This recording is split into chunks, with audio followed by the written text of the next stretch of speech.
Broncos news. What's going on, Broncos country? Welcome to a very special edition of the post-game podcast for multiple reasons. First off, there is obviously no game for us to recap from this last week since it was the Broncos bye week, very late in the season.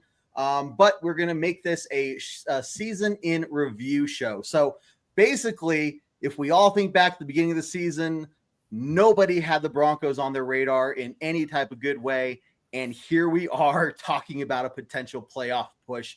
And we are going to talk a lot about that in the next coming week and weeks as the games play out and we see how everything falls. But the other reason this show is really awesome is we are introducing a new member to the Bourbon Broncos No BS crew, Mr. Adam. How are you doing tonight, good sir? I am doing great. I am super excited to be here, and I'm ready to talk ball. And yeah, let's do it. Let's do it, guys. Hey, so as you are tuning in, guys, post your comments, post your questions. I want to hear from you guys as we go through this. What are your thoughts on the season up until this point? What are some of your highlights? What are some of your lowlights? What are some of your concerns that we're still heading into this last bit of the season from what we've seen up to this point into week 14? So there's a lot to talk about, and we'll definitely break it down.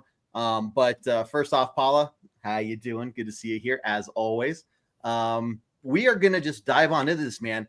It's hard to believe that we're already basically in mid-December. Not just talking about playoffs, but we're in mid-December. This season has flown by so quickly, man. It always seems to fly by quick. You know, it's like one of the refrains of life when you get older. It's just that things like just go by faster. Yeah. So exactly. It's crazy, man. So we're going to take a moment here to really revel in the fact that the Broncos are where they are. You know, yeah, they're number 3 in the division right now, but we're looking to have 3 playoff teams from this division. It's a very competitive division. We saw what happened last night with the Chiefs and the Chargers. The Chargers chargered, and that wasn't too surprising, especially when you have the Schreffs, whatever you want to call them there. They will always be the chefs to me, and I only refer to them as the Chiefs in the proper form. If they are not, then they will just be the chefs to me. So. Exactly. Well, hey, Adam, we got people commenting. We got Jeremy, Nick, and Paula all in here so far. Guys, let's hear about your thoughts on the season. Let's do some rewinding and go back to where we were at the end of the preseason. Man, we're sitting at 3-0 on the preseason, coming up on our first game against the Seahawks. Just where was your mind at the beginning of the season when we saw just all this negative stuff about the Broncos and 5.5 wins was to be expected, all that stuff? Like, where were you at mentally? Oof. Well, I mean, before we even drafted Bo Nix, there was legitimate voices out there saying that we were going to go into the season with Jarrett Stidham at quarterback. And that is no offense.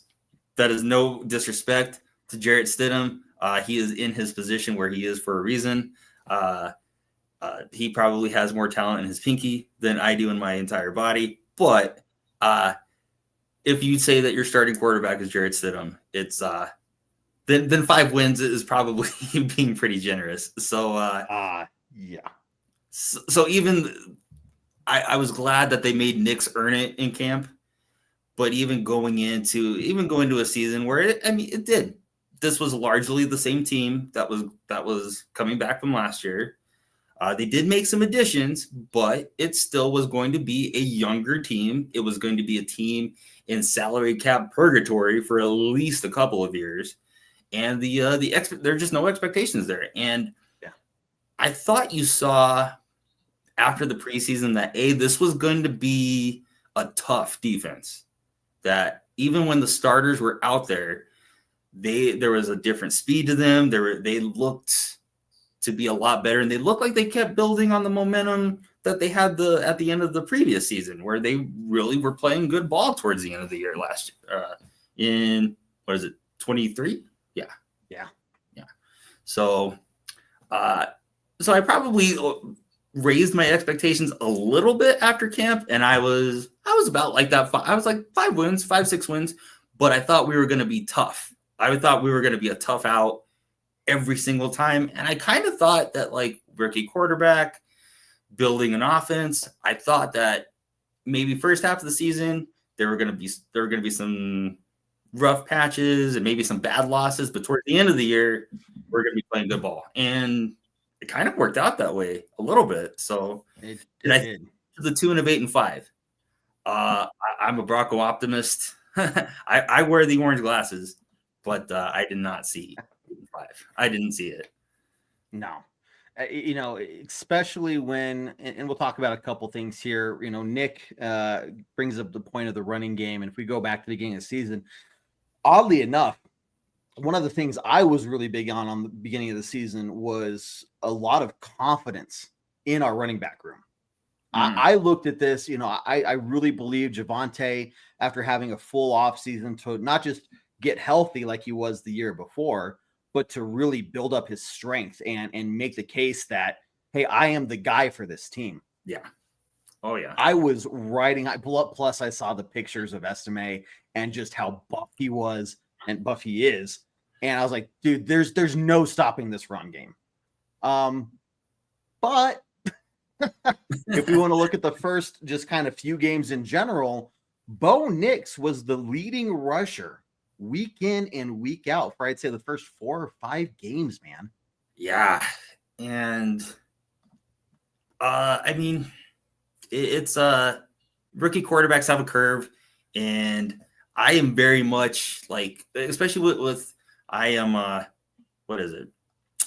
Pessimistic. I'm not pessimistic, but I'm just like, judge slowly. Let's not make him the next franchise savior. Let's just let him be Jake Plummer before we christen him the next Elway or something. That's always my opinion. That's always my opinion. But after, man, those first couple games, it's like, oh. Yeah. Well, you look at the stats, and teams that start 0-2 since 1990, I believe I saw, only have about an 11 to 12% chance of making the postseason at all. And the crazy thing is, if the playoffs started today, there would be 2 teams in the AFC that started 0-2 that are making it in, that both us and the Ravens. So kind of weird in that regard. But I think a lot of people saw the way we started, and it was just like, this is exactly what we expect from the Broncos. Maybe a good defense, but Bo Nix and this offense, like, they can't do diddly squat. Yeah, and I did think you had to temper that a little bit just based on the opposition. Sure. You look at Seattle. Seattle's not. I mean, Seattle, any place is a tough team and a tough defense traditionally. Playing them at home is tough, is an obstacle. Then you take the Steelers, who, again, good defense, and you kind of saw that the Bronco offense was still a little bit in its infancy, still trying to find its way a little bit, and that was not a pretty game to sit through. But every week, from that point on, every week you just saw a little bit more and a little bit more and a little bit more. I made the comment on Threads the other day where I said, when was the last time that you entered a Bronco season where they were at like a 3rd and a 6+, and you didn't resign yourself to thinking, oh, we're going to have to punt? Exactly. I still feel that way. It's like ingrained in my soul that I have to remind myself, actually, Kev Dan, we're not out yet. Like, we still have that third. I mean, we've seen 3rd and 20, multiple 3rd and 10, 3rd and 15, even some 3rd and 20s out there that we just get a bomb down the field and we convert. It's like, we're just so used to that, the culture. And we've talked about this on the show for so many years, so many times. It's not like a broken record at this point. The culture was just this, the Broncos were expected to lose. And it was almost like when you look at the faces of the players, you hear some of the things like, remember Garrett Bowles saying, man, all I've done here is lose. It's been like, it's been 5 years and all I've done here is lose. And the fans felt that too. So when they get in those 3rd and long situations, when they get down by just 10 points, it's like, no, that's it, guys. There's no coming back for us. We're screwed. Yeah. Right. And well, even the TD pass to Mims this last Monday night. That was third down.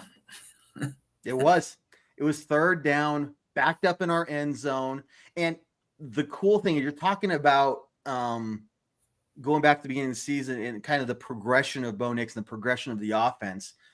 They continue to build, but the mistakes are not repetitive.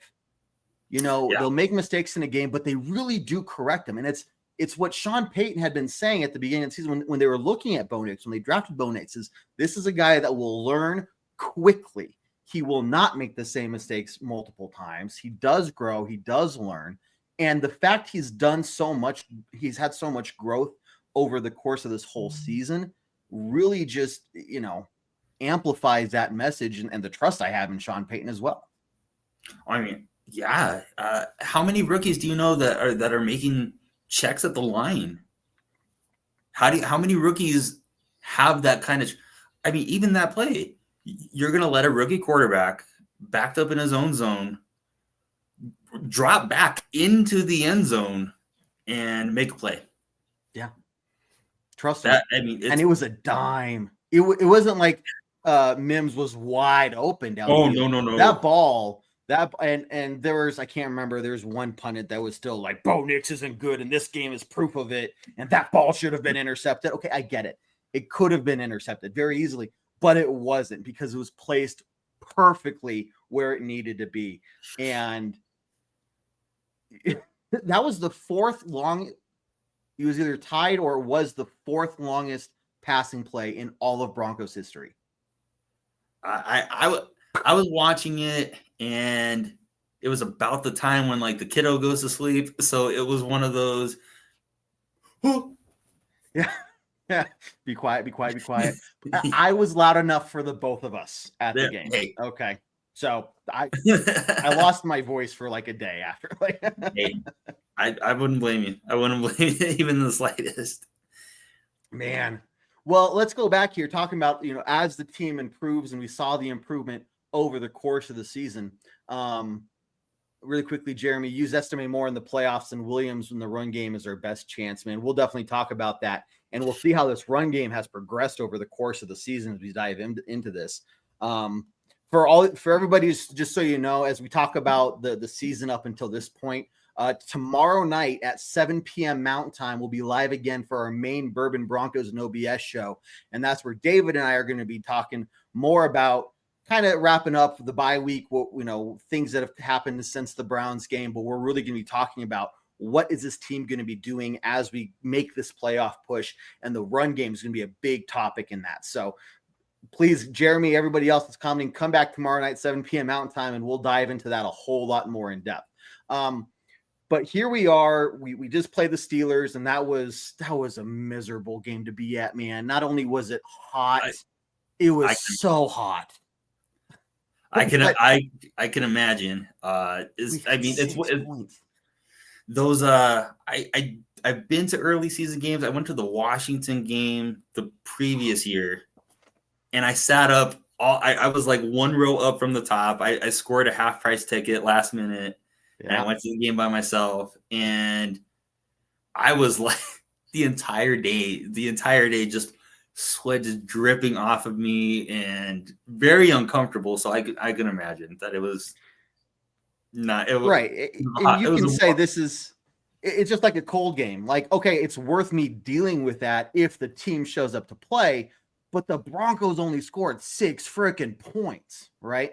So here we are. The Broncos are 0-2, and I think Broncos country in general is kind of starting to, if my memory serves me right, there are a lot of people are like, yeah, why did we get Bo Nix? And it's like, I know the expectations for the quarterback in Broncos country are incredibly high because we've been incredibly spoiled with 2 Hall of Fame, best of all time type of quarterbacks. Yeah. But we finally see a breakthrough.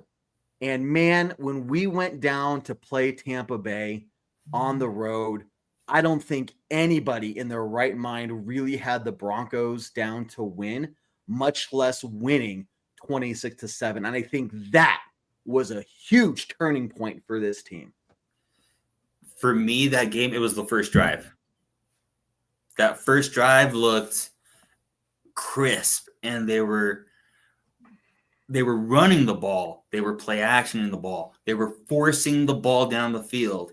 And then when they finally got in a scoring position, they put it away for 6. Yeah. And it wasn't like they stalled. It wasn't like a bad turnover set them back. It wasn't like they took a holding call when they were like, whatever we've become accustomed to with Bronco offensive football in the last, handful of years. But they look good. They looked good that first drive. And then they just kept playing well. Yeah. And I think you two kind of go into it with a little bit of like, well, yeah, I mean, they look good today. So let's be happy they look good today. And then we'll just take it a week at a time from here. Yeah. But I mean, that was kind of the moment where like we saw how we saw the potential of where Bo Nix could play, and it was a better indicator of what this team was going to look like, and it was a better indicator of what this offense was going to look like, especially after seeing that third game, that game against Tampa. Absolutely. Exactly. It's funny when you start to see the team believe in themselves, and just how long, I can't remember who said it earlier, Nick or somebody was talking about, we had a drought and now we're back. Jeremy right here. We had a drought, but now we're back. And I think, again, you see the team believe in themselves, and everything that the team had been saying during the preseason was, we believe in Bo Nix. Bo Nix acts like a leader. He looks like a leader. He looks like a veteran. He doesn't, play like a rookie or treat this like a rookie. He's very mature. We saw that on the field. And for somehow, some way, the very next week we go on the road to the Jets and we squeeze out a win by the skin of our teeth, man. But you want to talk about a game that showed was probably the first time we really saw the grit of this team. Absolutely. This was it. I mean, this got them really tuned into the fact that they have to fight until the very, very end. They're not out of it at any point. And again, just another huge stepping stone, back-to-back weeks for them to now say, we're back to 500. Screw that 0-2 crap. Here we go. Oh, yeah. For me, it was a character-defining win because they had to go practice on tennis courts due to a hurricane. And they didn't come back home after the Tampa Bay game. They stayed out on the East Coast to acclimate themselves for the New York game. The conditions that they played in for the first half were miserable for both sides. Mm-hmm. But you take all those things are built-in reasons for why they should. I mean, even if they had a good showing, if they lost, it wouldn't have been the end of the world. Right. But they ground out a win, and you just saw after that you just saw like this again, like I hate saying swagger, but their body language was like, no, like we can play with these guys. Like we held Aaron Rodgers to a miserable game. We went and traded punches with at the time everybody thought that they were going to be a better than they were. And we went into their house with everything against us, and we punched them in the mouth, got our win, and left. Exactly. And let's talk about that for when you listen to these talking heads on TV, guys. Don't forget that the vast majority of them were just certain that the Jets were going to go so far this year. That this was their year to really make a statement. Aaron Rodgers, they got weapons and everything's there, right? They got an awesome head coach, and the Broncos broke them. The Broncos have a trend of destroying teams. I mean, look, Carolina still has not recovered. Okay, Cam Newton has still not recovered from Super Bowl 50. The Broncos tend to break organizations. After this game against the Jets, they've done diddly squat, and now, I mean, they fired their head coach, which... Okay, let me rephrase that. Aaron Rodgers told the owner to fire the head coach, which is the only reason that happened. And since then, now they have planes flying above the stadium with banners saying, hey, owner, fix this mess already. We're tired of it. Yeah. And so, flip side, they said the Broncos were going to suck, and now here we are.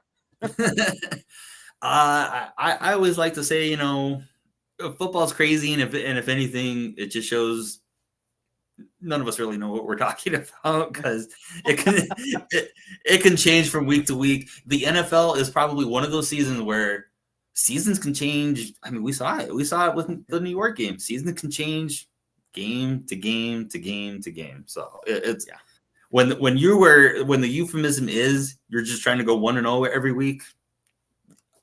I mean, that's the best place to be in, is let's take care of our business today, and we'll, future Adam will worry about, Monday's problems. I like it. Hey, Nick here says, love the DT shirt, Adam. Very nice. So for everybody who, if you didn't see, today is the 3rd year anniversary of Demaryius Thomas's passing. It's crazy. It feels like it's been longer than that in some ways. But yeah, long live DT. It's, when we're talking about the players, and, it's funny to see how, our wide receivers, and especially Courtland Sutton, kind of has that Demaryius Thomas feel to him. And Sanders has even said in an interview, because they were only together for a very short amount of time on the Broncos. They didn't really get to know each other too much, but he says he tries to embody, the type of player that DT was, the type of leader he was.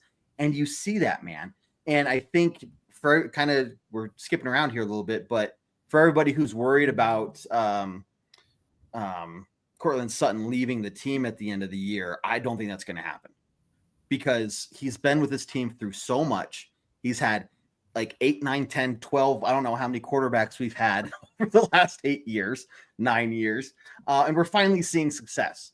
So you're seeing people wanting to stay with the Broncos now. And it's because the team is doing well. They feel good about each other. They have that culture of, we can do it, but we are going to go win these games. We're going to find a way to win. And so these games haven't necessarily all been pretty, man. I mean, the first 4 games there, they were close games, except for the Buccaneers win. They were close games, and we ground out, the wins that we did, following very quickly by beating the Raiders, man, in a huge fashion, 34-18 win. And that being the first divisional game of the year. I think we're above 500 at this point.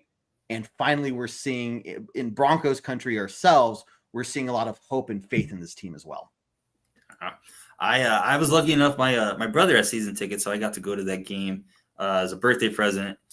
And the vibe, even walking up to the stadium, and it was also throwback day. And so you saw all the royal blue and orange. And there was just a different vibe that day going into the stadium of like, no, we're not losing to Vegas today. Even when they went down 10-0, it was no, we're not losing today. And funny enough, play of the game is PS2 picking it off in the end zone, taking it back to the house, and I was waiting in line for a drink. Oh, no. No. So I hear that. I hear this roar, and I start looking around. And, oh, where's the TV? Oh, I guess I'm here watching it on TV, waiting for a drink. I'm sorry, man. Yeah, it was remarkable. I saw it. It was pretty remarkable. No, that doesn't help. I'm sorry. I'll stop talking. But even just it seemed like even the players were not taking it personally per se, but this was something where they wanted to make a statement of this was their first divisional game. Let's get off on a good start, 1-0 in the division, and that was an awesome game to go to, even if you missed PS2, even if it's that play. David, how you doing? Team is learning how to play and learning how to win for each other as well. Totally agree, and that's what you're starting to see here. By the time we get to week 5, Broncos win against the Raiders. We're above 500, and keep in mind, guys, we have not been below 500 since week 4. That's how good of a it was back to 500, I think once or twice, but we've been at or above 500 since week 4. I mean, even last year, you think about, we had to get that 5-game. Remember how amazing that 5-game win streak was? And I am not trying to take anything away from that at all. But I think that only got us back to like 500 or maybe like 1 game above that late in the season. Like, that's how much we had to overcome the hole we dug ourselves into. Now, here's where things, I wish just a couple things, every year there's like 1, 2, or 3 things where you're just like, man, if just one thing had been different, and we get to the Chargers game. And I tell you what, man, that game was a Broncos win, except for when PS2 went down on the very first play of the game. And I'm sorry, when your star player, especially on defense, goes down at the very beginning of the game, it throws everything for a loop. Huge momentum shift. Well, just when you consider the caliber of who PS2 is, you're not going to just throw somebody out there who's going to play at his level. You're also not, like, if you're Vance Joseph, you've game planned all week to have the personnel that you have, and now you don't have him for all but one play of the entire game. Yep. And yep. On a play that kind of even looked a little innocuous, honestly. And if you saw the body language from the Raider game, see the body language in the Charger game, completely different. And exactly. they looked like they were out on their feet for a little bit, and they managed to pull it together later, but it just was it. Yep. That one, that definitely, I'm with you on that one. The injury changed everything. Everything. The Chargers did almost Charger, like you were saying, and what right here, David, defense kept us in the game until our offense started getting better and better each week. But even in that game, our defense did eventually keep us in the game, and our offense almost did come back, right? And it was like, this would be a game that the Chargers would Charger, like this would be great. And then unfortunately, we just could not get enough momentum at the end of the game to overcome that. But here we go. Thursday night game, our first Thursday night game against the Saints. First primetime game for Bo. If you want to call Thursday night primetime, whatever. However, we go down there and Sean Payton curb stomps his whole team. 33 to freaking 10. You want to talk about a bounce back game on the road? Yeah, I get that they didn't have their quarterback. I can't remember what his name is. Who's out for the season now? They played with Spencer Rattler that game. So. Yeah, exactly. So, but it's like, okay, I get it. But your offense put up 33 points, on the road, bouncing back. Huge win. And then another win against the Panthers at home the week after. So at this point, Broncos have racked up 1, 2, 3, 4, 5 wins. They're 5-3, and they're looking pretty damn good. And I think they're feeling pretty damn good at this point. And what I pointed out, whenever I heard opposition of like, well, you beat the Saints and you beat the Panthers, it's not that big a deal. What I would come back with is, yeah, but they were supposed to beat them. Exactly. And they weren't life and death struggles. We didn't have to rally late. They didn't run, it wasn't one of those games. It wasn't a crazy game. We went in, took care of our business, beat down a bad team like you should, and moved on to the next week. So, and I get it. Like, it doesn't look great. It's not a resume builder to beat the Panthers, but you can only beat the people on your schedule. Like, exactly. So, and let's face it, NFL teams are still NFL teams, right? They're still going to go. Those hits still hurt. right? Like you can't just be like, oh, like they're just play soft against us, and we can. You still got to go out there. You got to take hits. You got to be smart with the football. You have to have a good game plan. You have to treat yourself as a good team going in there and take care of business. And everything what you're saying is spot on. So for anybody who ever says, oh yeah, the Broncos have the easiest schedule, and look at who, okay, but look at the 12-1 freaking Chiefs they're beating the bad teams, but not like we are. The biggest win they've had this year is by 10 points against San Francisco. Every other game has been like a touchdown or less, a single possession game. And multiple of these games have been like 1, 2, 3-point wins. So yeah, they're beating the teams they're supposed to, but they're not doing it in the fashion the Broncos have been doing. They're going down there. They're saying, we're here to take care of business. We're the better team. We're going to show the NFL and the whole NFL world what we're made of and shut them up. And they've been doing that up until this point. Yeah. And I really feel like, I mean, I know that Sean I can call him Sean. Yeah. We're cool like that. Exactly. I think that this team is actually kind of getting their cues on their confidence from Sean Payton a little bit. And I know that Sean can rub some guys the wrong way with how confident he is. But these guys are playing confident. And when they go down, there's not we'll jump to it, but there have been times. I mean, even in the midst of winning, there's been blowouts, but there's been some close games too, and that they've managed to. But you don't see a panic, and especially again, I got to go back, rookie quarterback, and he looks like the calmest guy on the field. Yeah. And what I do like, I mean, even though I know we lost against the Seahawks, and I think if we had played the Seahawks in Seattle at this point of the season, we would beat them. I really do think that.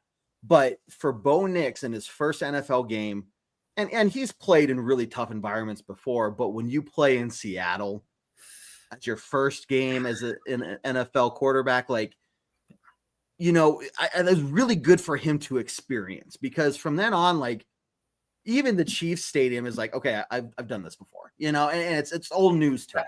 So I'm glad he got that out of the way early, That's a really good point.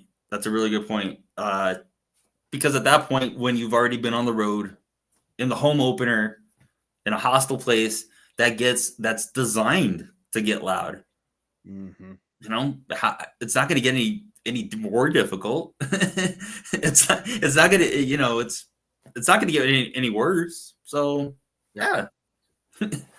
Yep.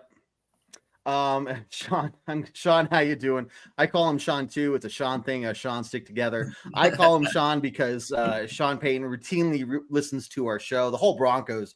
Adam, I don't know if I told you this. They play us in the locker room to hear what the fans are. I'm just kidding. I that's why I tell myself to fall asleep at night. But since Sean is here, I do think it is time to call attention to a very important person on this team. And you would talk about somebody who's been very solid all season long, and that would be none other than the Broncos long snapper, Mitchell Fabroni. I mean, what a guy. I beat you to it, Sean. I beat you to it. You can't do it tonight now. You can't.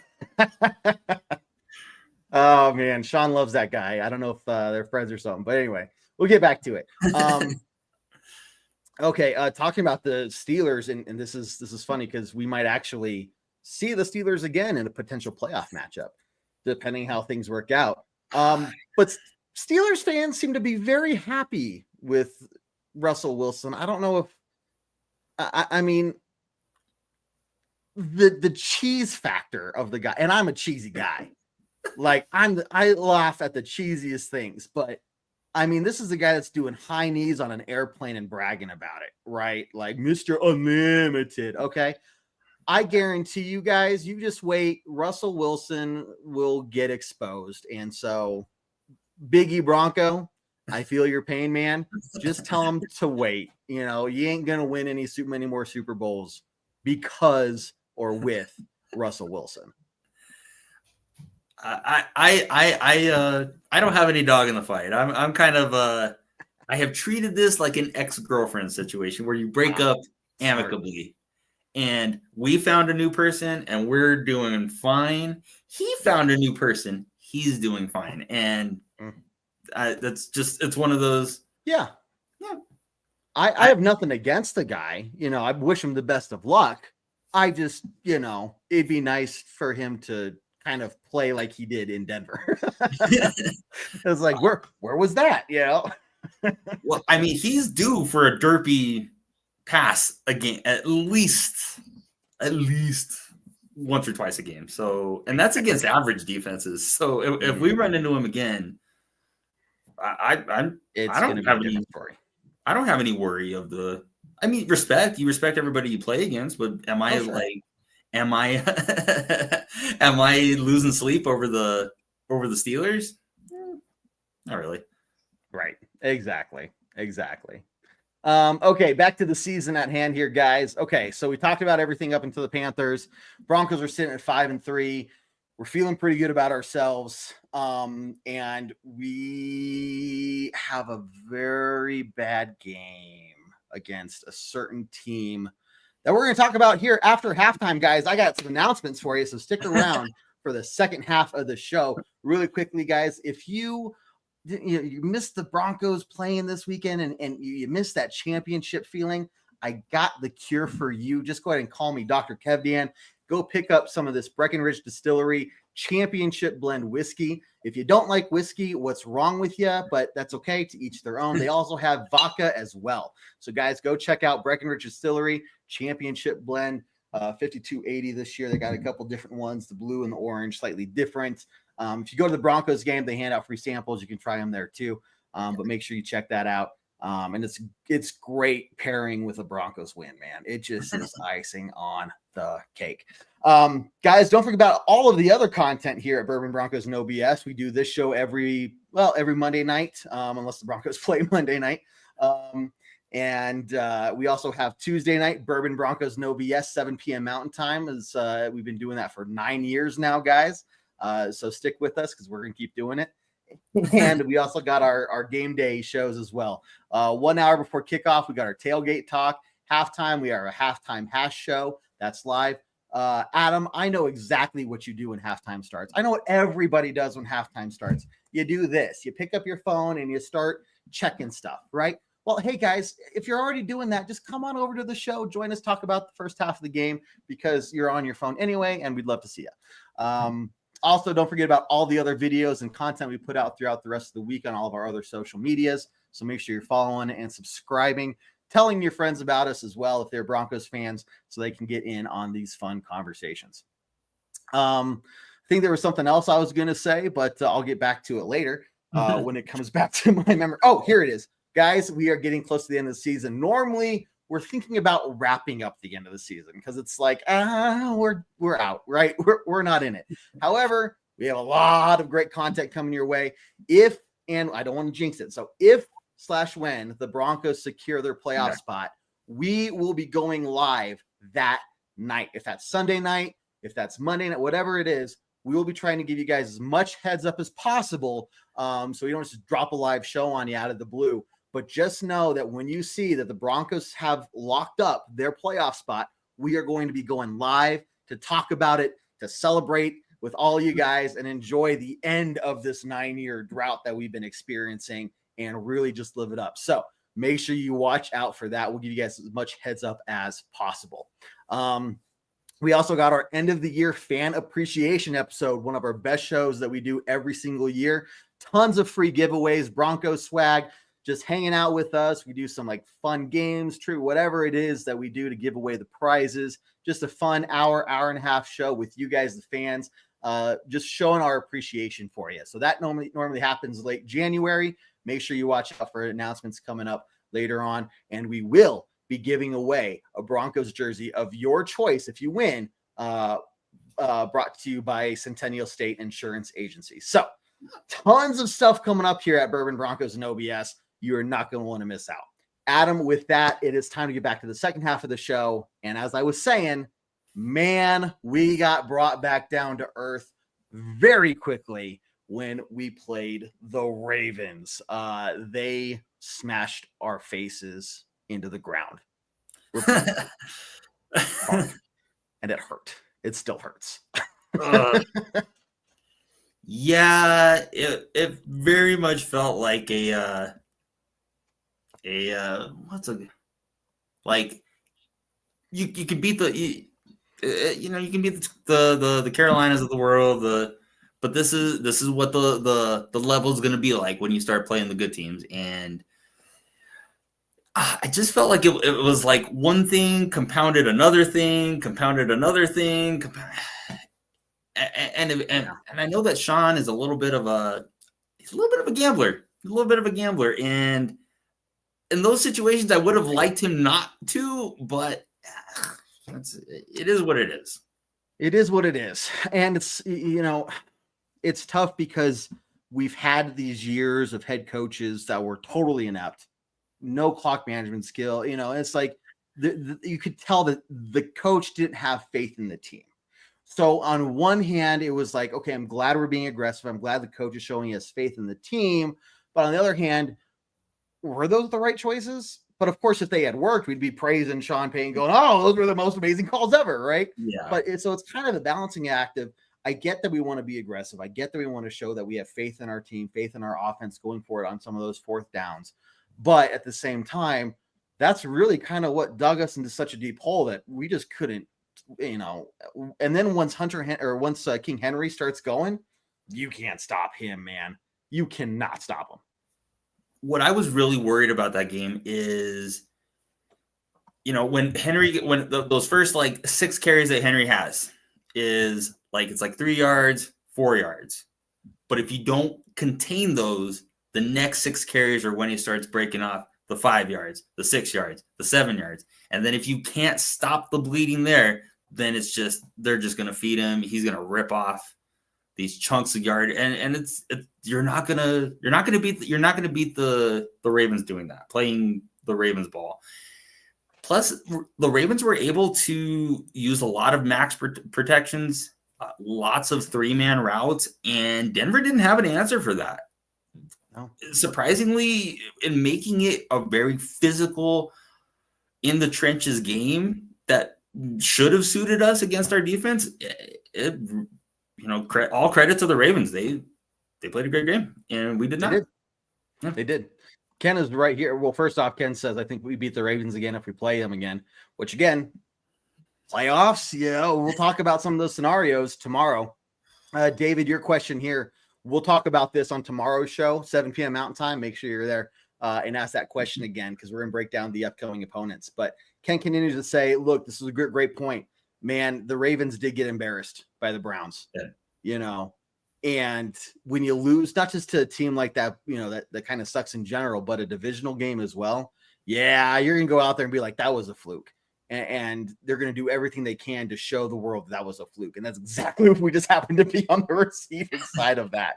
It hurt. It still hurts to think about that game because, we had gone from watching the 2 previous games, feeling very comfortable by the fourth quarter, even before that, being like, I get to enjoy the second half of a football game without losing years off my life in the stretch. Going to the Ravens game and just being like, wow, we're done. We are done. This, can we just mercy rule? And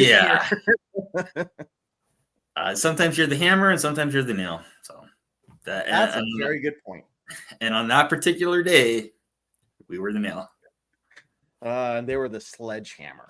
But we will move on past that because that was painful, but not as painful as the next game we're talking about, which is against the Chiefs.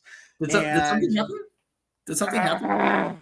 I'm still, especially after seeing how the Chiefs won last night, it just reinvigorated that fury I have, not just for them, but the way we lost against them.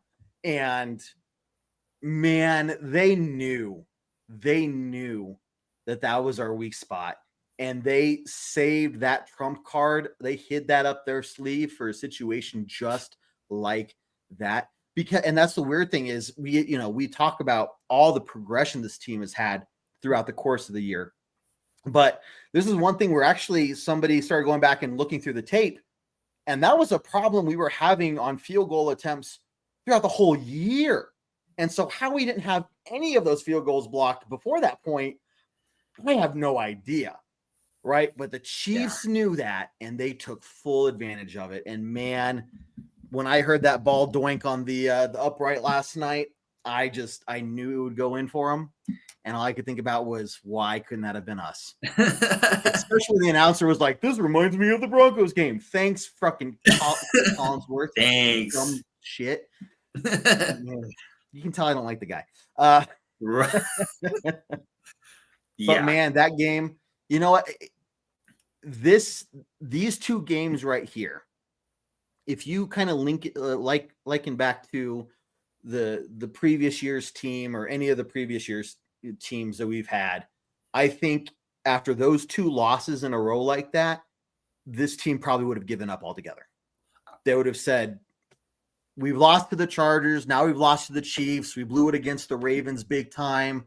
You know, we're back to 500 again." Basically, like, oh man, just forget it.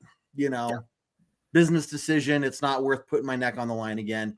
We're just going to finish out the season and try again next year. No. But man, they had a tough opponent against the Falcons. Falcons were heavily favored. And what did we see happen, man? You know how when you're the hammer and the nail, that you just flip that around. Reverse it. and like going into that game, you have Kirk Cousins, you have Bijan Robinson, you got weapons everywhere. Now defensively, yeah, they had some issues. That's a good offense, and this is they were playing well before we ruined them. And when I got to go to that game, and me and my brother left the game that day, kind of talking to ourselves, and I brought up like, did that seem kind of easy? He's like, yeah, it did. It didn't. It was supposed to be a big challenge for us, and we kind of made it look easy. And we made it look real easy. And that's like when you see the collection of things, just they really could have. They could have taken those two losses, and especially I try not to even talk about the Chiefs game because I get animated and because I start like I can feel like getting tense and my anyway. So they very easily the human reaction could have been very much like our best is not at that best yet. We're a year away. You know, we're making good strides, but we're not there yet. And that wasn't the case. It wasn't the case at all. Yeah, it could have been like, look, we've already hit the number of wins that people expected us to get this year. Yeah, exactly. That could have very easily been. And if it had been Vic Fangio, sorry, but if it had been Vance Joseph as the head coach, if it was Nathaniel Hackett, that's what would have happened. Yeah. Anything good that would have been built up to that point would have been instantly shattered. The culture would have gone back to what it was, well, we're expected to lose. We weren't expected to do anything this year anyway. But something's going on in those meeting rooms, man. Something's going on from the top, from the owners all the way down. There is a difference because the way they went out there and they beat the Falcons and they go back on the road again. And for the first time since Peyton Manning was the quarterback, since the Vegas Raiders were playing in Oakland, first time we beat the Raiders on their home turf in 8 years. And we beat them pretty handily. Not as much as the first game of the season, but still a 10-point win, 29-19 on the road in a hostile environment. That's huge. 2 big bounce back games after 2 huge hard losses. Absolutely. And again, it had to be the Raiders again, but you still got the feeling that, you know, we got to pass the snide with the Chiefs last year, and it felt very cathartic to kind of get that monkey off our back. Yeah, because losing to anybody that many times in a row is infuriating. Losing that many times in a row to a division rival is unexcusable. I'm sorry, like that's you You don't do that. You can't do that. You can't have sustained success if you can't even beat the teams in your own division. And the fact that it's a hated division rival like the Chiefs is bad. And I mean, I'm sure you've been at in some of those games during the middle of that streak. You have Chiefs fans who are they were coming in expecting to win, expecting to dominate, expecting to impress us. And I think honestly, this team is taking umbrage. Yeah. No, I totally agree. A little frozen there, so I'm sure you'll bounce back here in a second. But it wasn't just the Chiefs fans. It was any time the Broncos were playing at home. It was a surprise when the Broncos won. Everybody was so excited at the end of the game because they didn't expect that, right? They just went to the game because the tickets were cheap and they wanted to go to a Broncos game. But more often than not, when they lose, I'm going to kick you off here until see if you guys did that. You came back. There we go. There we go. But yeah, so it wasn't just the Chiefs fans. It was, Broncos country is in general just did not expect the team to win, even when they were home. Yeah. Right. So I'm feeling this in the stands as well when I go to the games now. Like, yeah, of course we won. We're the Broncos in our home stadium. Like, exactly. Of course we won. And it's like weird if we don't. So this whole culture change is permeating all of Broncos country as well. Yeah. That's the easiest thing to point to. And I think organizationally, you don't have a trust anymore. You have owners who, and I think everybody was maybe a little apprehensive to kind of get off topic just a smidge, is that everybody was apprehensive about the new owners and just what are they going to want to do? Yeah. And they would have full right to do whatever they want to do. It's their team now. Mm-hmm. And they've invested in the team. They have done what they've needed to do on the business side of it, but they even trusted the Georges or the Paytons to do to do the football work. It's a little bit of a weird power sharing thing, but it works. The players have bought into Sean. Sean trusts his quarterback. Mm-hmm. Like everything is just lining up now. It's lining up. It's beautiful.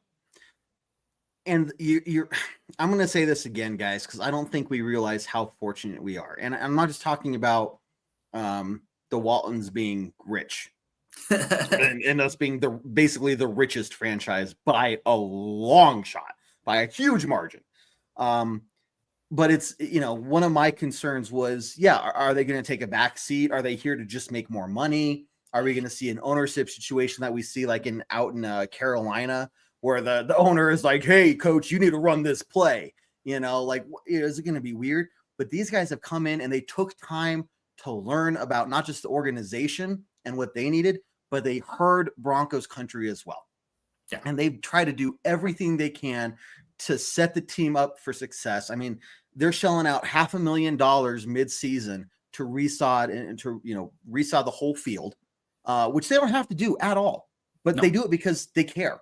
All the enhancements to the stadium, Kerry Walton Penner even came out to our tailgate early on in the season, just super down to earth. And you would think if you're a multimillionaire, of course, you wouldn't be surprised if you have this air about you that I am, of course, I am the owner, right? No, they're just super down to earth people. And they're willing to talk to you and just hear what you have to say. So Broncos country, we are super, super fortunate to have the owners we do, because I've always said that part of why we had so many troubles for so many years was the ownership group that we had back then. It's like if you have a multi-million-dollar organization being run purely by middle managers pretending to be in charge, right? And that was so much of the problem and just all the turnover we constantly saw. But everything's lining up like you're saying, and we're getting continuity behind it as well. That is one of the most, I think, gets missed in almost all of this, is we have an offense that's had 2 years to get fully acclimated. And really the only big change that they made on offense was drafting Bo Nix. The defense has had now 2 years with the same coordinator, and they built off what they did the previous year. They did not go get high profile free agents or anything, but in Malcolm Roach, they got a interior run stuffer, which we needed. They got John Franklin Myers, which they needed a bookend for Zach Allen. He's been that guy. What were these like high profile moves? No. Cody Barton is playing like a Pro Bowler. Yeah. And you got him on he probably should be. Most of that defense should be. That's a different rant for a different day. But Cody Barton, you signed him on a 1-year prove it deal, and he's playing like a Pro Bowler. So, if you can see that there's a plan in place, it's not just throwing stuff at the wall and seeing what sticks. Now, this is like, no, we have an idea of what we want to do, and we're going to try to do that. Coach has faith in the quarterback. That's a huge thing.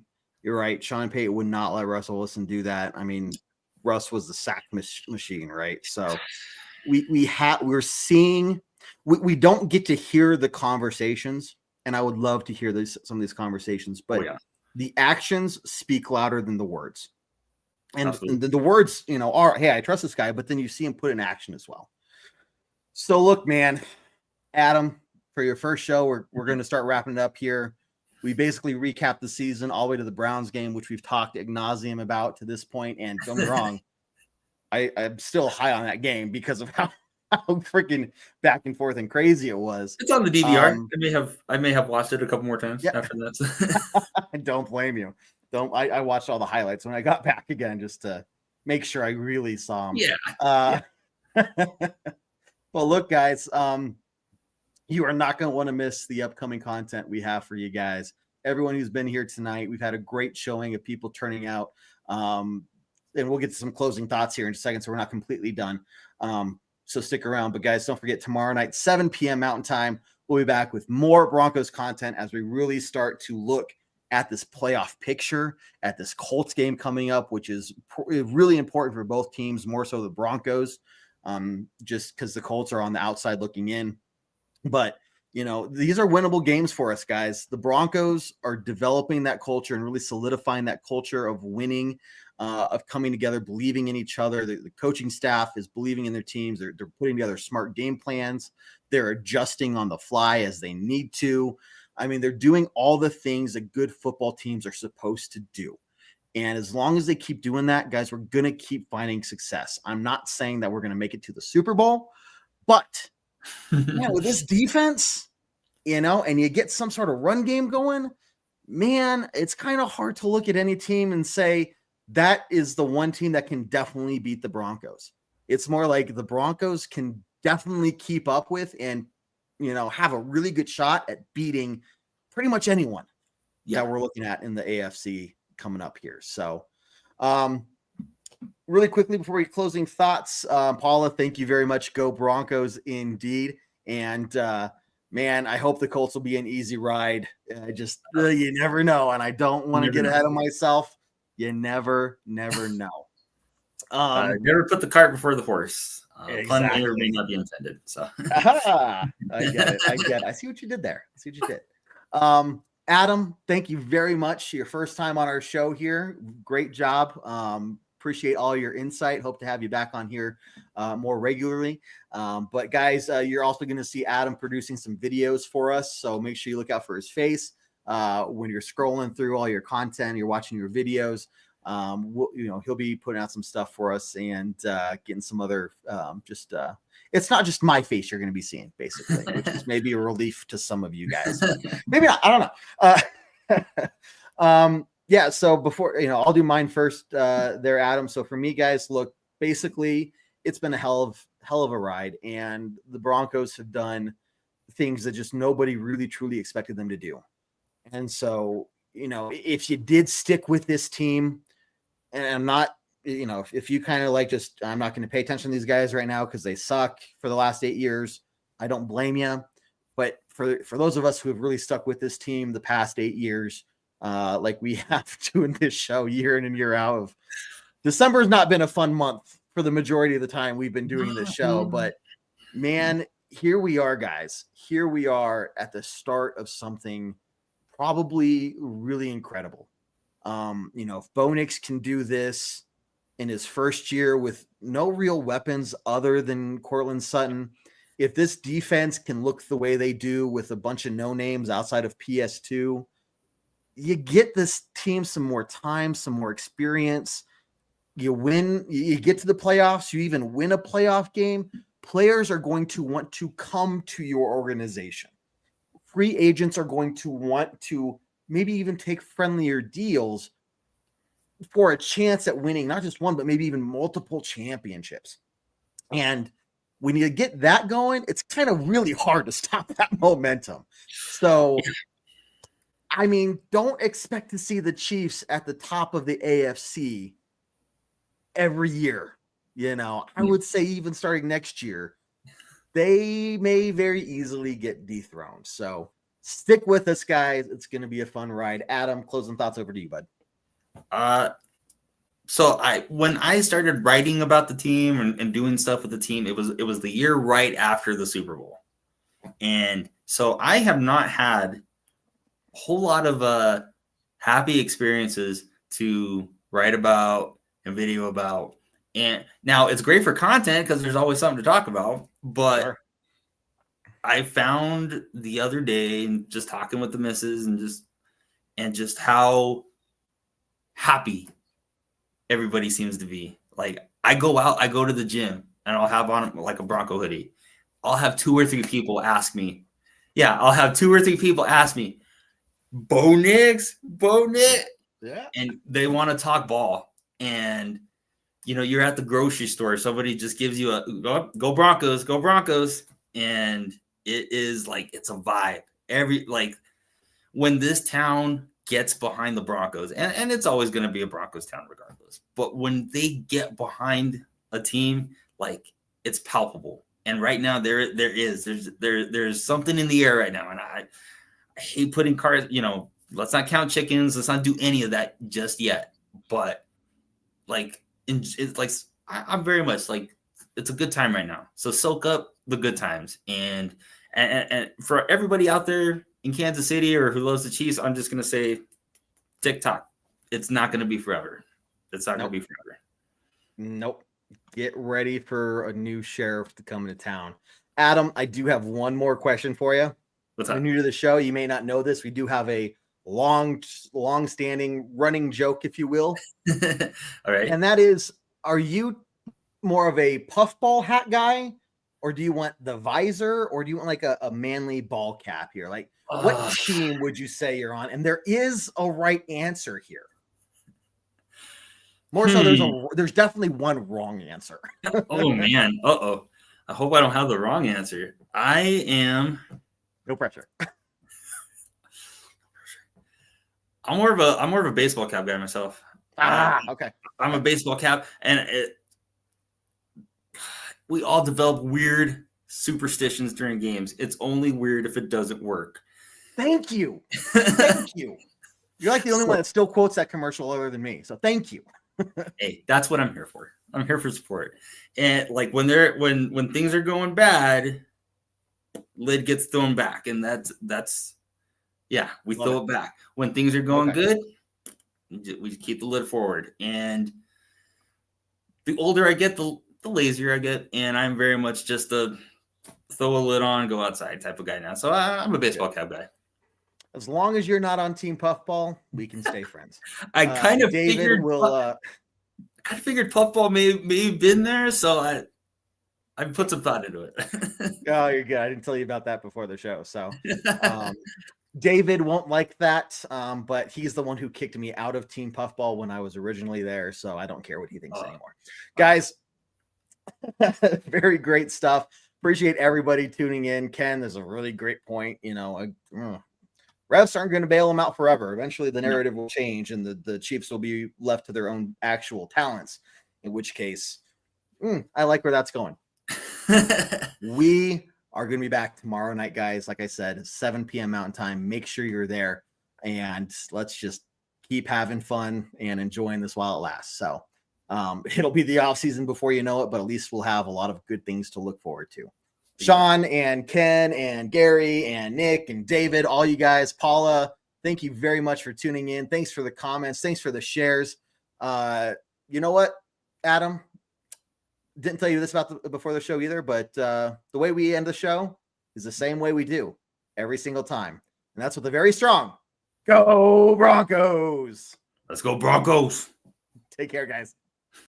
Do what I like, yeah, I do what I like, yeah, I do what I like. Sipping goose, sip is right, and I go with the flow, yeah, I go with the flow, yeah, I go with the flow, cause I know I'm the show. In the zone, here I go, in the zone, here I go, in the zone, here I go.